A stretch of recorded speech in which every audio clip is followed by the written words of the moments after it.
ভগবান শিবকে আমরা দেখি তিন চক্ষুধারী রূপে। এই তৃতীয় নয়ন সাধারণ চোখের মতো নয়, এটি প্রতীক জ্ঞান, অন্তর্দৃষ্টি এবং সত্য উপলব্ধির। চোখ দুটি দিয়ে আমরা দেখি বাইরের জগৎকে, কিন্তু তৃতীয় নয়ন দেখায় অন্তরের সত্য এবং আত্মার আলো। শিবের তৃতীয় নয়ন আমাদের প্রথম শিক্ষা দেয়, প্রতিক্রিয়া নয়, উপলব্ধি করা শেখো। জীবনে যখন সমস্যা আসে, অনেকেই রাগে, ভয়ে বা তাড়াহুড়োয় ভুল সিদ্ধান্ত নেয়, কিন্তু মহাদেব তার তৃতীয় চক্ষু খোলেন তখনই যখন অন্যায় ও অন্ধকার সীমা ছাড়িয়ে যায়। তাই এই নয়ন শেখায়, ধৈর্য ধরো, ভাবো, বুঝে সিদ্ধান্ত নাও।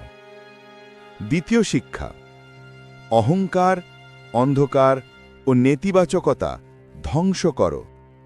তৃতীয় নয়নের আগুন বাইরের পৃথিবী নয়, অন্তরের অন্ধকার পোড়ানোর শক্তি। আমাদের ভেতরে থাকা রাগ, লোভ, ঈর্ষা এগুলিকে জ্বালিয়ে ফেলতে হবে।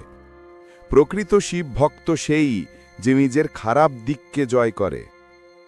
তৃতীয় শিক্ষা, আত্মজ্ঞানী মুক্তি। আজ মানুষ অনেক কিছু দেখে, কিন্তু খুব কমই বোঝে। তৃতীয় নয়ন বলে, সত্য দেখো, মানুষকে তার বাহ্যিক রূপে নয়, হৃদয়ে বিচার করো। যদি আমরা শিবের তৃতীয় নয়নের শিক্ষা জীবনে গ্রহণ করি, আমরা হব শান্ত, সচেতন এবং শক্তিশালী।